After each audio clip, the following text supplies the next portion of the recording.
Assalamu alaikum with strawberries and whipped cream and best of greetings from beautiful North Carolina, USA. My name is Linda. I was raised Southern Baptist in a church that had Ku Klux Klan members as deacons and Sunday school teachers. As soon as I had my own driver's license and my own car, I left that church in search of a God big enough to embrace everybody, regardless of race, culture, religion, or any other aspect of pluralism. I did not find that God until I read the Qur'an. My Muslim name is Ilham. A Christian from Lebanon suggested that name, and the first time I heard it, I thought, Ilham, you mean like a sick pig? And he explained that it means divinely inspired. So I thought, well, that sounds a heck of a whole lot better. So I accepted that name. But I did not accept it as a definition for me. I accepted it as a challenge to try and reflect the divine in everything that I do as an artist and a writer. I have 2 art degrees, so my career was in commercial art and writing, and now I'm an author and illustrator. I have had 7 books published, including my Qur'an rendering, a universal message interpreted from the Holy Qur'an. In completing this project, I worked closely with Dr. Sheikh Ahmed Pander, who is an alim in South Africa. I worked 8 years on the book, and I consulted with several scholars about specific words and passages. The book contains 12 illustrations. I'd like to show you a couple.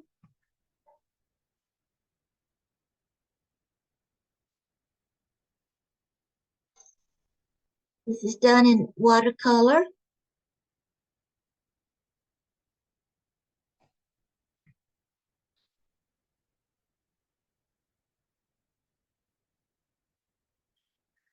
Someone asked me why I have in the title a universal message instead of the universal message.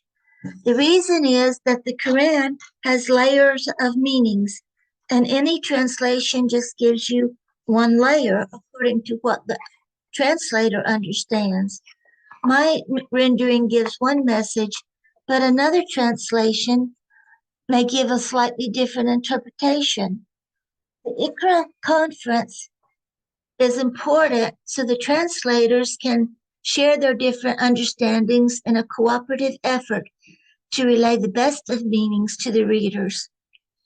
In reading various translations, I saw a void that I believed I could fill by the grace and guidance of Allah.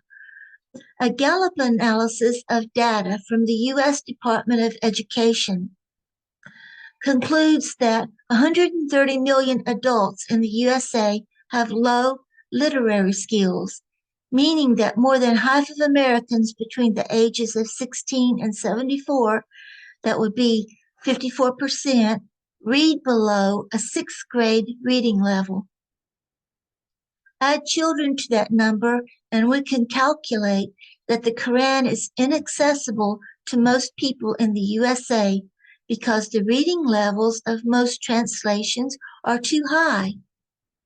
Many Quran translations are plagued with poor sentence structure, complicated sentences, incorrect grammar, and obsolete or uncommon words. Such translations need to be proofread and edited to improve the reading accessibility. In addition to college courses in creative writing, I took a 2-year course in writing children's literature, and I've had 2 children's books published.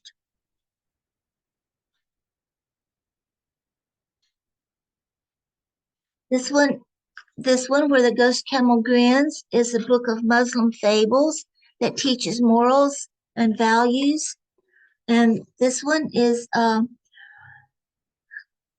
for a charity. It's not for sale. All my other books are on Amazon. and other places.